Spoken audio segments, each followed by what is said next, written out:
there, took the job on the beach, just for a weekend, a little weekend, to wind up staying down there. Done seen it all the way through. I started in the laundry department. So we had the first one on the database that had a in-house laundry. We started for that for years. I started in the laundry. Then I went from there to inspection, and I went to housekeeping. And I was supposed to only been in housekeeping for a little while until they found a replacement for me. That's been, I don't know, about 10, 12 years I've still been doing it. So, thank you. But the thing is, I got like over almost 300 employees altogether. We all in-house. And we got inspection, we got the laundry. I don't have no assistant manager, like a housekeeper usually have. I don't have none of that. I do it all myself. I do have people that work under me. I got one of my secretaries, she handles all the paperwork. I got an inspection manager, and I got an inspection supervisor. I got a laundry manager and stuff.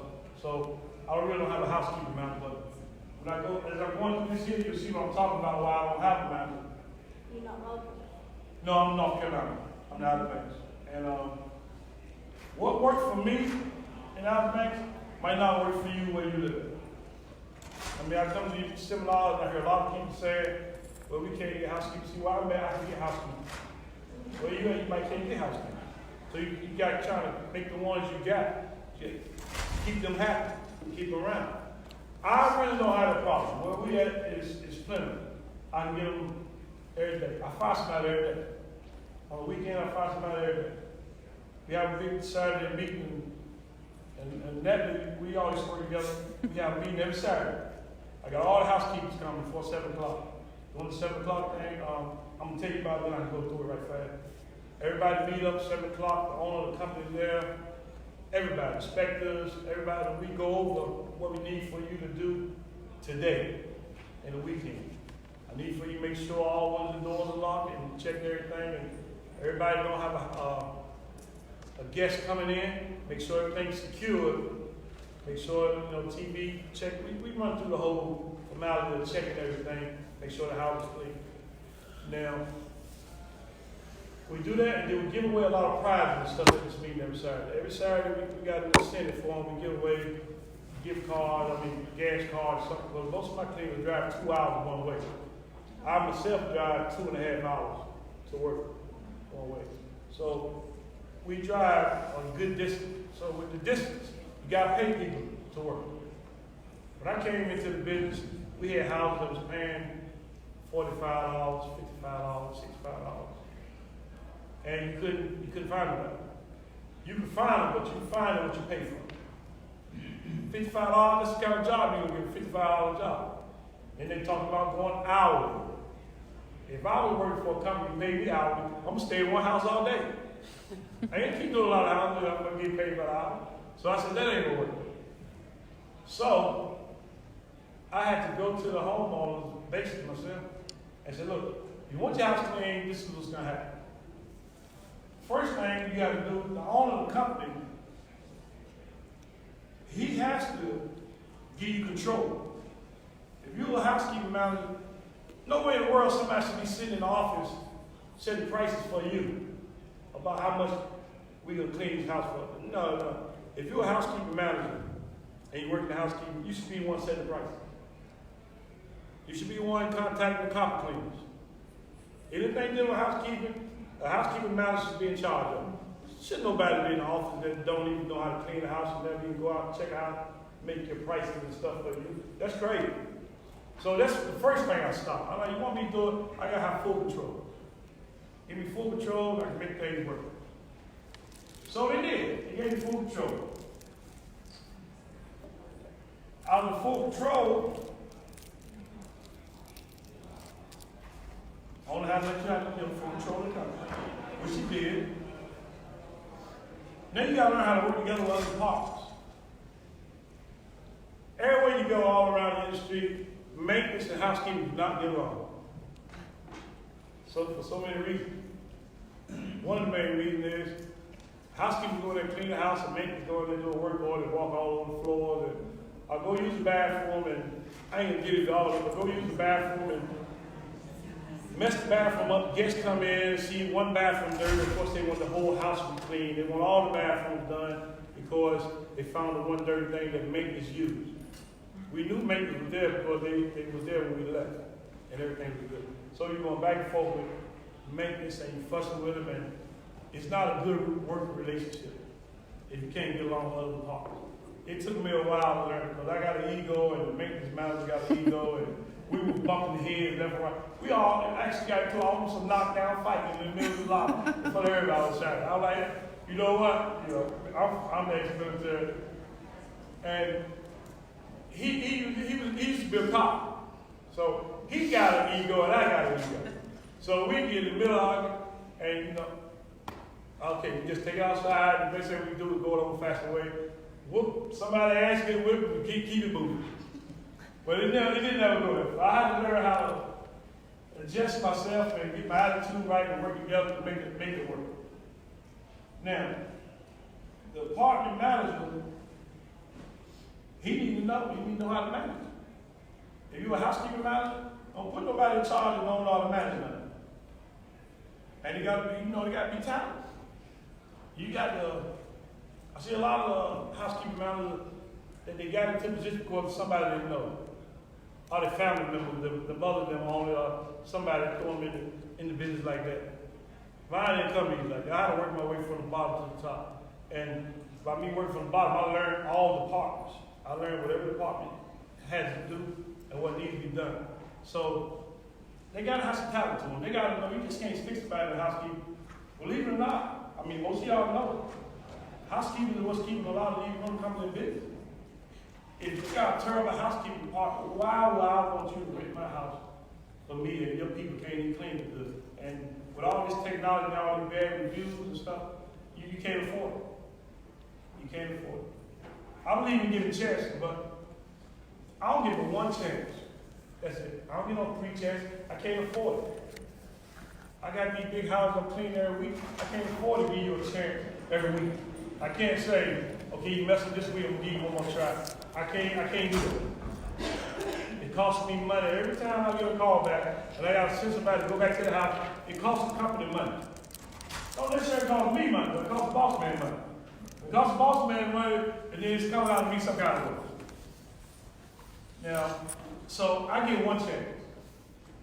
When we have our annual training, I train you on how I want to do everything. Training is really important. It's gonna come down. I set up a stove, I set up a refrigerator, everything. I line it all up, and I show everybody how I want it clean and how you're supposed to clean it. You raise the top of the stove if you can raise it. Then a lot of them go on the flat tops. I show them what stuff to use. I show them everything. Now once I show them you everything, that's your chance right there. So now you go to the house and you mess up, that'll be your one chance. Now, true, we can have some guests that can say the house, it really wasn't the house to be fault. The house is just in bad shape. I can live with it. But for the housekeeping wise, you can't afford it. If you can afford to keep letting a cleaning crew that keep messing up over and over again, then you must got a lot of money. But I can't afford it. So when they mess up with me one time, and I might sound harsh, I might say, it's just me. I mean, this business here, you can't keep giving people chances. But it costs you every time you do it. A manager is not always a leader. You have leaders that work for you. Mr. Manager, the owner of the company, which is Mr. Doug here, he tell me how he wants stuff and how we're going to do it. It's my job to make sure it gets done. I put the right people in the right place to get the job done. If I see the people can't do it, then I don't need them. They are what you call leaders. And every leader should know how to do every job. I know how to clean houses. I clean. If we got a crew that don't show up, I go out there and clean houses. I hate sitting in the office. Mr. Doug, I hate it. I'm not an office person. I go out and clean houses. That's why I have a secretary. She handles all the paperwork. I go out and clean. If you need help, I'll go help. I'm one of them kind of managers that I'm not going to tell you to do something that I want to do myself. And you get much respect from your people if you like it. If you want the managers that sit right in the office all day and don't even go out and check the houses and know what's going on, then you really ain't running a good housekeeping department. A manager is just a person that controls one part of the company in the housekeeping. I just control the housekeeping part. The maintenance manager, he controls the maintenance side. So I just control one small part of the company. You got a big company, you got everything. That's the only part I control. So with that one part I control, I got to make sure my part is on point. Because I'm always being looked at as on the beach. Because of my reputation and everything on the beach, I'm always looked at as being, I try to have a zero tolerance callback. We got almost 600 properties, and we clean them every Saturday, Sunday. If I get 2 callbacks, it's a problem. It's a problem. I try to get no callbacks at all. And the best way to do that is, I tell my housekeeper to walk the guests through the house. You stay there and you walk through the house. If you leave and they have to come back, go back by the house and ask them is everything okay. I can do that because, like I said, what works for me might not work for you. You might have houses be spread out. Most of my houses, my housekeeper, that if they do this house, they can do the one right beside it. So you actually walk to the house. So yes, you can go back to the house and ask the guest, is everything all right? Please let me know. You can do it. If you can do it, that's the best way to do it. If they find a problem, you can fix it right on the spot. 9 times out of 10, if you go back and just show face, and you'll be good to go. I mean, if it's a problem, oh yeah, it is a problem. Can you come in and just spiff one of the bathrooms up for me? Okay, I'm here, my what's that? They won't give you a call back.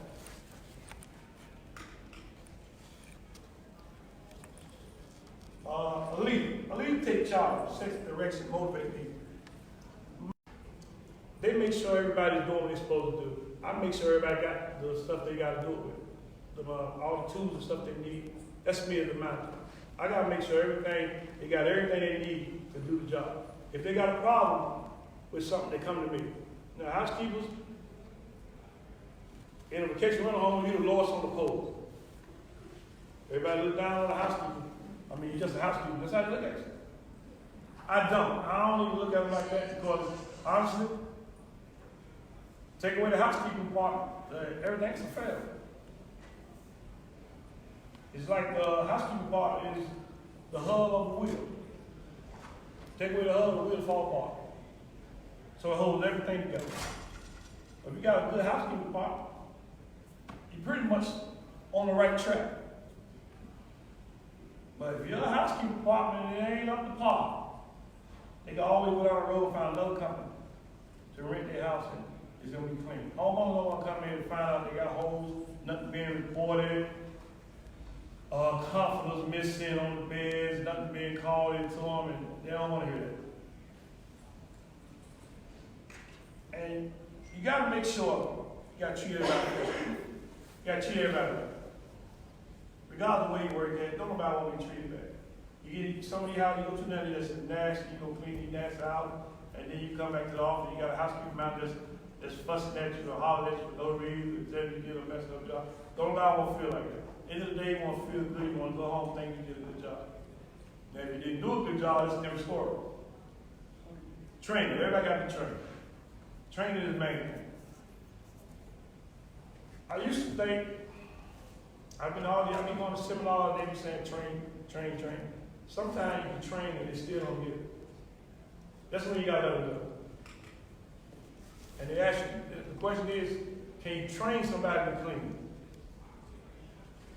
You can train somebody to clean the way you want them to clean, but if they don't have it in them, they ain't gonna do it. Cleaning got to be something that you like doing or you want to do. If you don't like cleaning, you're not cleaning. I don't care how much training they give you. If it's not in you clean, you're not going to clean it. But training is the main thing. Delegate. You got to make sure people know what they're doing. That work for you in the office. My inspection manager, supervisor, I need every house inspected on turnover, and when somebody's not going in, I need somebody to check it. We all need to do it. So you got to delegate to each department what you want done, to each person really. This is your job. This is what I need you to do. But don't get it twisted. You need to know every job in housekeeping. If you work in housekeeping, you should be able to know how to clean the job, you should be able to know how to inspect the house. It's as simple as that. I don't know how somebody can be a housekeeper and they never clean the house before. Housekeeping manager, and you never clean the house. You have no idea what clean the house. And that's what happened. They bring somebody in, go right in the housekeeping part, they ain't never clean the house, and don't know nothing about it. So you gotta know about the job before you do it. Can you delegate efficiently if you don't train employees well? You can't ask somebody to do something and you ain't even told them how to do it. You haven't even trained them how to do it.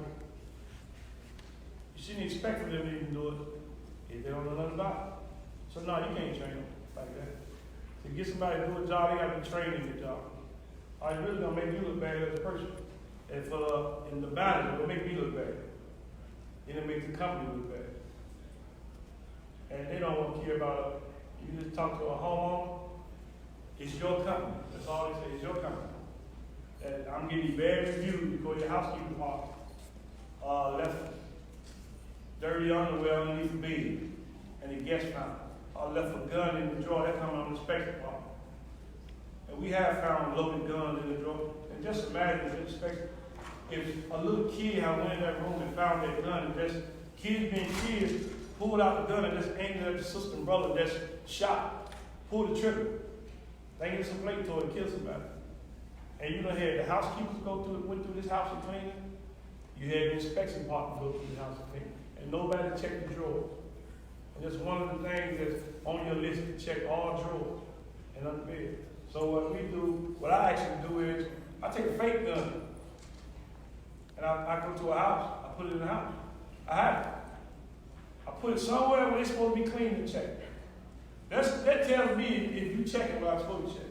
And Mr. Doug will tell you, we even took $200 and put it in an envelope and wrote on the envelope, if you find this, you can have it. And put it in the drawer. And went back later on, and there was the inspectors that been through the house, housekeepers that been through the house. So they're going to tell you they're not checking nothing, they're just going in, doing a quick job, and getting away. But running through the house not clean and checking is going to get you in a world of trouble. So I set them up like that. Not really set up, I don't say a set up, but that's how I train them. To make sure you check everything. Now I got you checking everything, but anything in money is going to be out there every week in a drawer. And sometimes I tell her, hey, sometimes I'll tell a little fib and say, you know what? I hear $500 all together in these houses. Check good, you know. Hey, no matter, but yeah, but they check it on, and they come back like, I ain't finding my house, we won't leave your house. That's what I ain't finding my house, we won't leave your house either. But somebody found it. If you got a housekeeping department, you should be making money. There's no way a housekeeping department should not be making money. There's so many things you can charge for. If you got an in-house laundry, you can charge to wash the carpet. For like spring cleaning. That's a profit right there. You can charge for early check-in. You want to get in there. We charge $150 if you want to be in by 1 o'clock. If you're not, say you get in, when we first started, we basically ain't really, we tried it, so it was like 110 people was calling us at. I'm just getting in, and it's past 1 o'clock, I want all the money back. First year we gave them the money back. Out of the whole year, maybe we missed about 10 or 12. The first year we did it. So now, you know what? They got in at 105. I ain't getting all the money back, so I'm a pro rating. So you can't go wrong with doing an early check-in and charging people because now prorated. If you get in at 110, okay, I might give you $25 back. But I'm not giving you the whole 150 back because you are in the house. We sell 1,000 of those a year. Yeah. I'm gonna use that. Yeah. And we make a lot of money. Another thing we charge for is a cleaning fee. We charge a cleaning fee to the guests. Yeah, that's what we do. If you rent this house, to clean this house out of your leave, you're going to give you this amount of money. The cleaning fee is basically the same fee that we pay the cleaners to clean the house. Plus 5. plus, so that's basically how we charge. So the cleaning fee basically pay the cleaners. Besides, we already get that too on the side. So we just stack this and compare the cleaner with this. And that works good with a big building, but as you and I spoke earlier. Right. today, I have to tell you, that 1 or 2 bedrooms. You can't slide $100 extra fee in on a 3-night rental. You don't have $150 cost associated with cleaning one bedroom place one time. No, But cost plus 30% is nothing to use, because you got payroll tax, you got office, you got inspections, you got all kinds of business, so it's 30% above what the crew is paid. And it covers all those expenses, so basically, the bottom line of our financial statement, our cleaning cost is zero, profit. And you could do it in any market, we're the only ones that do it in our market, and get zero pushback from the owners and guests, zero. None. I mean, we thought we would get It's on the kickback. staff, on the phones, if somebody complains about it, just wait. Yeah. You don't have to ask anybody, just go ahead and wait. If somebody calls and said, "Why I'm paying the cleaning fee this year? I ain't paying last year." Well, don't worry about it. We gonna waive. And that's. And then they hang up. Okay, thanks. Yes, ma'am. We're having a real issue that with goes smaller scale. the linens being stained and by guests, like just stuff that just isn't coming out. It's just- Well, it's 2 ways you can do it. You can also, we always leave a little card in the house saying, if you, like you leave it in the bathroom. If you damage any linen, it would be, you would pay for it. That's in Or my. you just take it as a loss. I mean, The loss is starting to get, people are getting just really disrespectful. Well, like We have large houses now have cabinets. gone color, different colors that match the houses and got rid of the white except for hot tub houses. So that way you have less whitewash stuff to throw away. And that's how I've eliminated some of that, but in my rental contract, it says if they damage the linens with blood or whatever, yeah. then they gotta buy me a whole new set. Yeah, that's about the only way you can get away. You gotta go out and guess for it. Huh? You have to go after the fact to get that money. So you're asking them. what Well, your we have their credit credit card information on file, so if I go into the property, because I have a laundry facility. So what I do is my laundress, she'll let me know she can't get the stain out, and in turn, once that laundry is complete, and she'll leave it out, we take pictures and send it to them, and this is how much you owe for this set of sheets. When I order them, we take it. And see, we got so many houses, we use so much money. We can't really sing out one house. So we just take it as a loss, try to get it out. But once we wash it, that's the end of it. When it happens, We don't want to look for it, try to keep track of it. There's too much to do on the weekend. I'd rather you check the house and make sure the gun ain't in the drawer, than to worry about the little blood on the sheet. You know, but see, we big, so we do like, all our linen, for our housekeepers, we drop all the linen off to the house. So when the housekeeper get there, the linen is there. So they ain't gotta haul all of it in the car. You'll be surprised how many people come work for you, knowing they gotta carry no linen with them. They gotta tote it up upstairs. So the guys that I hire a range of, I'm gonna say 35 years of age on up. The young ones, I can't deal with. I'm sorry. I'm not trying to be discriminate or nothing like that, but I can't, the young ones don't want to work. The young ones don't want to work, they ain't do nothing. So my market is, I go out to schools and hire like school teachers that need a summer job, or to the social service, the EIC people that need a little summer, somebody will make a little extra money. And the older, they're gonna come and work for it. Them young ones, I mean, I just can't. They're like, well, what worked for me might not work for you. I mean, you said that earlier, so. Like I said, so if you're not profitable, you need to get profitable. You need to make money in your housekeeping part. Chemicals, we give them all the chemicals and everything. We don't charge for the chemicals and stuff.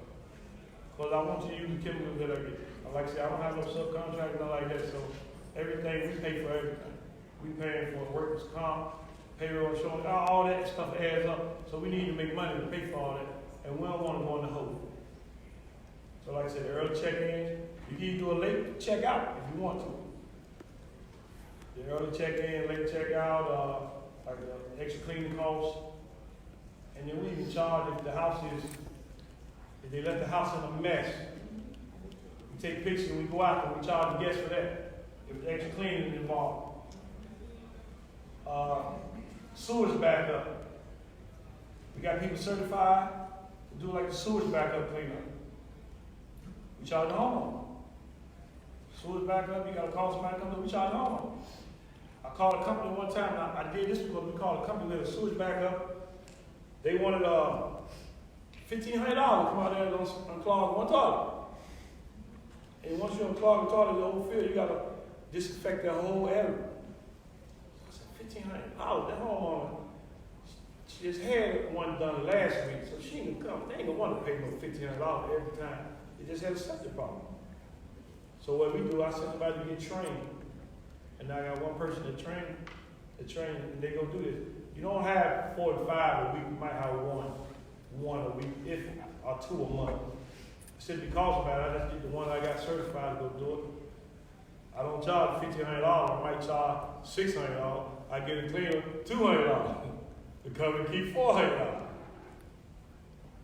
Well, it's a profit we made everywhere. We charge for the linen.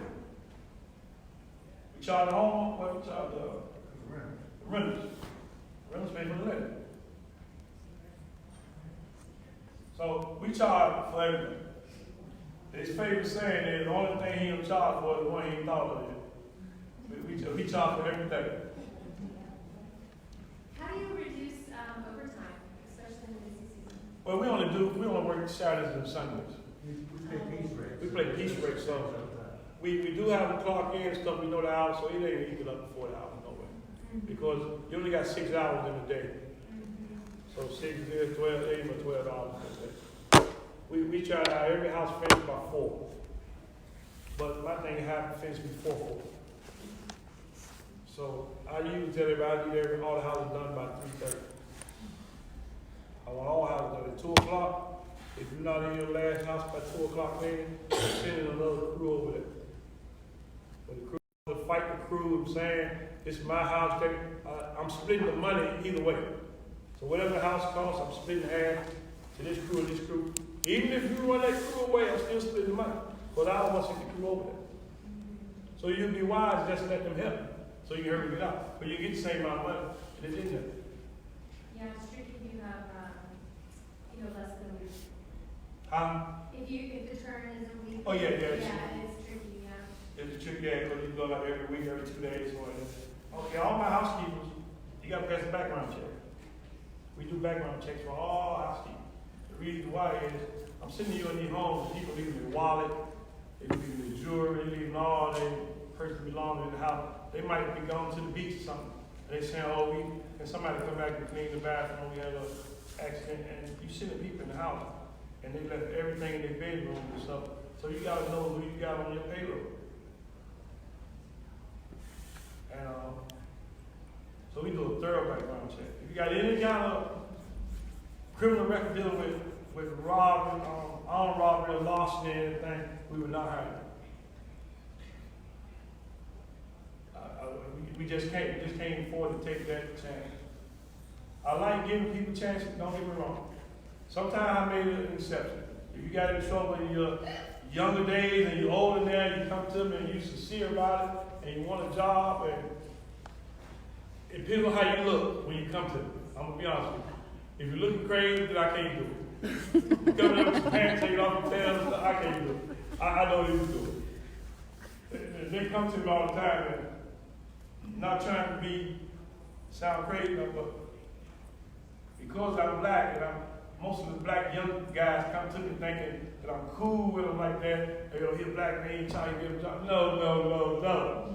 You the baby one there, guys. I already know you can do that. So we do a thorough background check. Now, if you're hired, it makes it sound policy regarding your appearance. That's if I hire. So that's saying you're going to wear our uniforms. We do provide uniforms. And you didn't have no piercings and all this in there. We make you sign. Before I hire you, if I say I'm going to hire you, okay, you need to sign this for you. Got all these piercings and stuff. All you got to come out when you're in the house. I mean, tattoos, they need to be here. Got all your tattoos on, you need to have something to hide on the tattoos. Cause we in homes that cost, people paying $30,000 a week to rent a house, and they walk in, they see this, they look at you, and they see all these tattoos appearing, they stare to death. You send them over to clean the house, and you in there sitting around, and you send a housekeeper over to go back, and they won't smack away. You walk in, they sitting around the table, you walk in, and looking like you crazy, and they look like they scared to death. I get all kinds of calls. Loud person, this all year long, you shouldn't have one look like that. You don't look like, I can't afford for it to look like that. So no, I'm not gonna, I don't need hire. So we do a lot of, we do a lot of singling out people when they come to hire. I'm gonna make sure you look right. But it's my reputation and the company reputation on the line. Could you talk about the physical ability test? What is that? Walking upstairs, are you able to walk upstairs? Are you able to lift certain amount of weight? And stuff like that. I mean, we got some houses that you got to walk up 3-4 floors. So do you ask that question? No, I don't ask. Visibly? I can look at your tail. I don't ask you because I don't want to get lawsuit, but I can look at your tail. And Okay. anybody can. Anybody sitting in here, you can look and see somebody come in and you know that you may walk up and down those stairs like that. Or they can be able to get down on their knees and look under every bed in this house. I mean, so no, you can't ask the question. Right. You got the human resource there, right? You can't ask the question, but there's other ways of getting around it. I mean, Okay. I can look at you and tell, I don't think this is going to work. This is what I'm saying. I don't think this is going to work out. I'm sorry, man, but my position is filled. There you go. One of the advantages is that James has in our marketplace is that he's very well known and our company treats everyone well. Not to say the others treat him poorly, but that we treat him very well. He's got over 100 applicants at any point in time for what would come to work for us. So don't think we don't show that to everybody working. If you mess up once, you're gone. I mean, And that's not always was, but that's, we put the fear of God in that we're serious about what we're talking about. We have 100 people that want the job, yeah. so do it well. And when I took over, I kind of cornered the market. I kind of cheated a little bit. I went and to get everybody to work for you, that ain't got to go through no headaches looking for cleaners every year. We kind of found a way to raise the prices of the houses. It took a lot of work, but we raised the price of the house, so we paid the cleaners more. So I went around and found out what every other company was paying. Of course, I pay them more. I'm gonna beat all that. So now everybody wants to come work for me. So I got plenty of cleaners. But once you get, it's hard to get in where we at. To work for me, it's hard. I mean, you got people that's been there 20 years. They won't leave. I mean, they do extra jobs. So if you get in with us, housekeeping wise, they look at it like, oh, I got it made. I mean, I'm with the right company. We got housekeepers that make $80,000 a year. And that's no lie. I got some make more than that. Working 2.5 days a week. Yeah. Working 2.5 days a week, and they make $80,000 a year. I didn't put my resume. And I be looking at y'all. They all work. They'll clean the house is a hard job. Yeah. Okay. Especially when you got these big houses, like we got 18-bedroom houses. I hate them big houses. I hate them. Are they all employees? All employees. And are they offered vacation? And No. It's seasonal. Okay. I'm gonna get to that part. Seasonal. They're only seasonal time from May to October.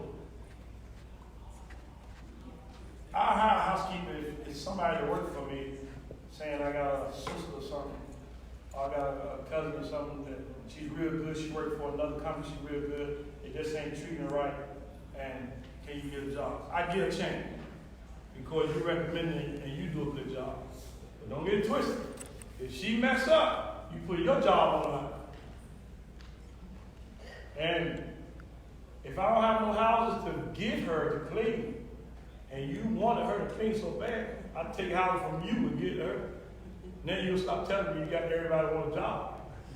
So that's how I do it. It's your family. She can't clean it. I'm gonna take 2 of your houses Saturday, and she can't do it. And that's how somebody used to work there. They tell me they'll give me a good recommendation. I'll kind of go on what my cleaner say. They know how I like everything, so they ain't gonna send me nobody that can't clean.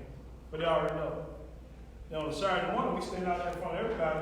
Everybody's all out there together. Boss man, the owner company, he out there, we all out there, 7 o'clock in the morning.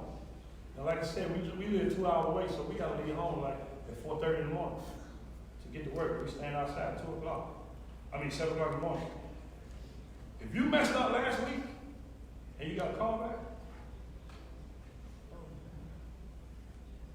I don't say your name, I say the crew number. We don't know who that is. Everybody kind of know who it is. I don't say that. I say crew 21.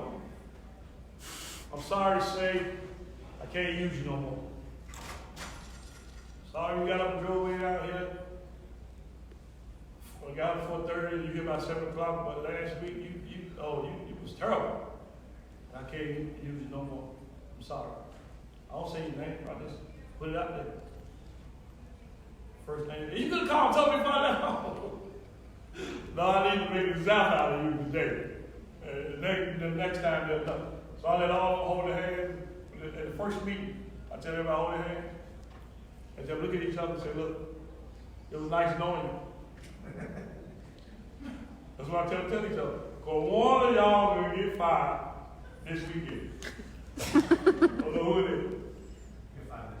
Now, do you do like the employee taxes and everything on them, like, or do you 1099 them? No, we employee tax and There's everything. no such thing as a 1099 of the housekeeper.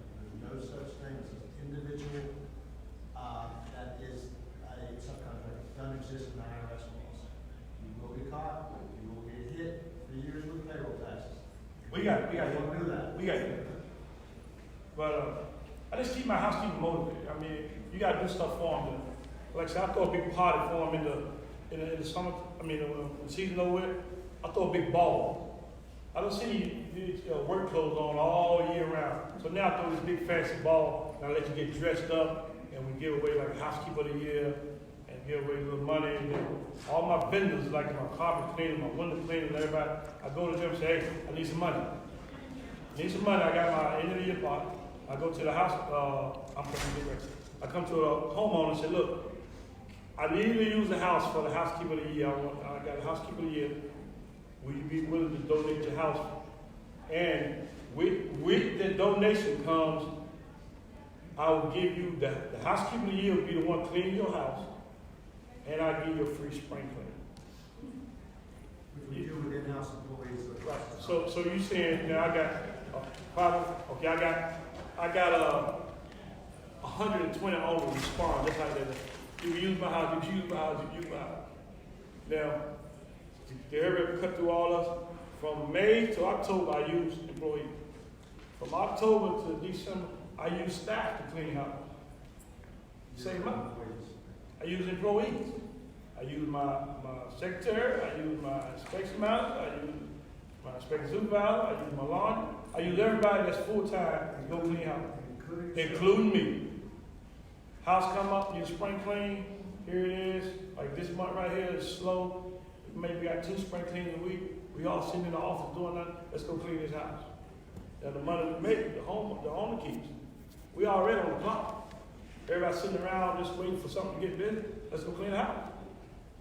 So we do it the whole winter.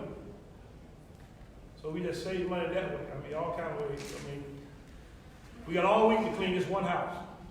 Because it's the only house that we're renting for the week. So we got all week. And it's good training. It's real good training. So we do that in the off season. Yes, ma'am. Sorry, I know you're saying 1099s, there are true contract cleaners that you would 1099. They're not part of a company that you outsource. No, that's right. There's no such thing as an individual that qualifies as a subcontractor. Doesn't exist. IRS is all you have to worry about. That's it. My background is I'm certified public accountant, so I have a little bit of experience in this thing. It doesn't. They being the IRS, they want their taxes, and that person likely is not paying their supplemental tax. They may not be paying their income tax. They want you to collect all you're required to collect is their the FICA and Medicare, Medicaid. That's what they want. They want to get that tax from an individual. You don't have to withhold state and federal tax, it's not a requirement. But as an employee, you have to withhold that and pay your portion of those taxes associated with 7.65% on each side. So, be careful, it will happen. I came to the Outer Banks many years ago, and they said, you got a choice, we're gonna audit every one of you. You start paying this the way you're supposed to. And the penalty, 3 years worth of payroll taxes, both sides. That'll put you under. But is that not the same as being a general contractor that comes and does? That's different. You got a general contractor, Susie Q Cleaning, and she's got 20 employees, that's a subcontractor. She's gotta pay the unemployment tax. She's gotta collect the payroll taxes and all that stuff, so it's getting done. Individual, But they would need it general contractors, not just the business license. No, they just need a business license and have employees, that's fine. But they're paying those taxes. Susie Q Cleaning, or whatever. Collecting and paying taxes, those people. If they're not, guess what? It comes back on top of you. Can you pay per unit and still take taxes out? Excuse me? Could you pay unit per unit and still take taxes out? These rates don't take taxes out. These rates? There's other things you have to do, it gets a little complicated, but you cannot pay an individual, here's your $55 to clean this one bedroom unit and take those taxes out. It's an individual. You can't do it. You can do it until you're caught. I'm sure the reason why she brings this up is because all over the county, I know you all do it. I spent every single of it for 36 years.